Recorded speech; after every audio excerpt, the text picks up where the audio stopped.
Canto One.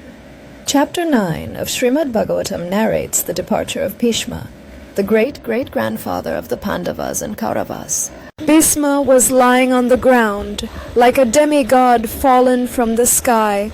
The Pandava king Yudhishthira, along with his younger brothers and Lord Kṛṣṇa, bowed down before him. All the sages like Parvata Muni, Narada, Daumya, Vyasa, the incarnation of God, Brihadashva, Bharadvaja, and Parashurama, and disciples Vasistha, Indra Pramada, Trita, Gurtsamada, Asita, Kaksivan, Gautama, Atri, Kaushika, and Sudarshana were present. And many others like Shukadeva Goswami and other purified souls, Kashyapa and Angirasa and others, all accompanied by their respective disciples, arrived there. Bhishma addressed King Yudhishthira and said, "O king, no one can know the plan of the Lord, Śrī Kṛṣṇa. Even though great philosophers inquire exhaustively, they are bewildered. This Śrī Kṛṣṇa is no other than the inconceivable original personality of Godhead.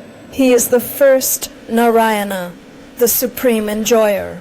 But he is moving amongst the descendants of King Vrsni, just like one of us, and he is bewildering us with his self-created energy. O king, that personality whom, out of ignorance only, you thought to be your maternal cousin, your very dear friend, well-wisher, counselor, messenger, benefactor, etc., is that very personality of Godhead, Śrī Kṛṣṇa. Being the absolute personality of Godhead, he is present in everyone's heart. He is equally kind to everyone, and he is free from the false ego of differentiation. Therefore, whatever he does is free from material inebriety. He is equibalanced. Yet despite his being equally kind to everyone, he has graciously come before me while I am ending my life, for I am his unflinching servitor. The personality of Godhead, who appears in the mind of the devotee by attentive devotion and meditation, and by chanting of the holy name, releases the devotee from the bondage of fruitive activities at the time of his quitting the material body. May my Lord, who is four-handed and whose beautifully decorated lotus face, with eyes as red as the rising sun, is smiling, kindly await me at that moment when I quit this material body." Suta Goswami said, Maharaja Yudhishthira, after hearing Bhishmadeva speak in that appealing tone, asked him, in the presence of all the great Arsis, about the essential principles of various religious duties. At Maharaja Yudhishthira's inquiry, Bhishmadeva first defined all the classifications of castes and orders of life in terms of the individual's qualifications. Then he systematically, in twofold divisions, described counteraction by detachment and interaction by attachment. While Bhishmadeva was describing occupational duties, the sun's course ran into the northern hemisphere.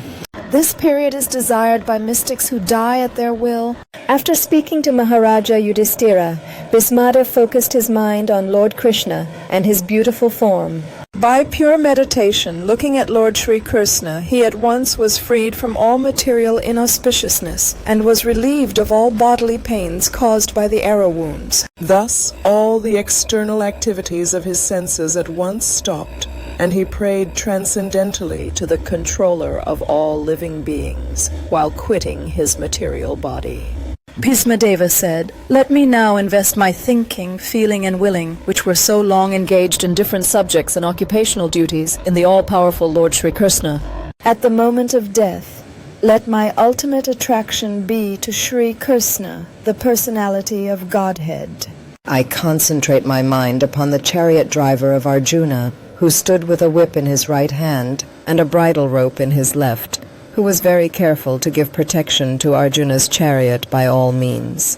Let my mind be fixed upon Lord Śrī Kṛṣṇa, whose motions and smiles of love attracted the damsels of Vrajadama, the gopis. Suta Goswami said, thus Bhishmadeva merged himself in the Supersoul, Lord Śrī Kṛṣṇa, the supreme personality of Godhead, with his mind, speech, sight, and actions, and thus he became silent, and his breathing stopped.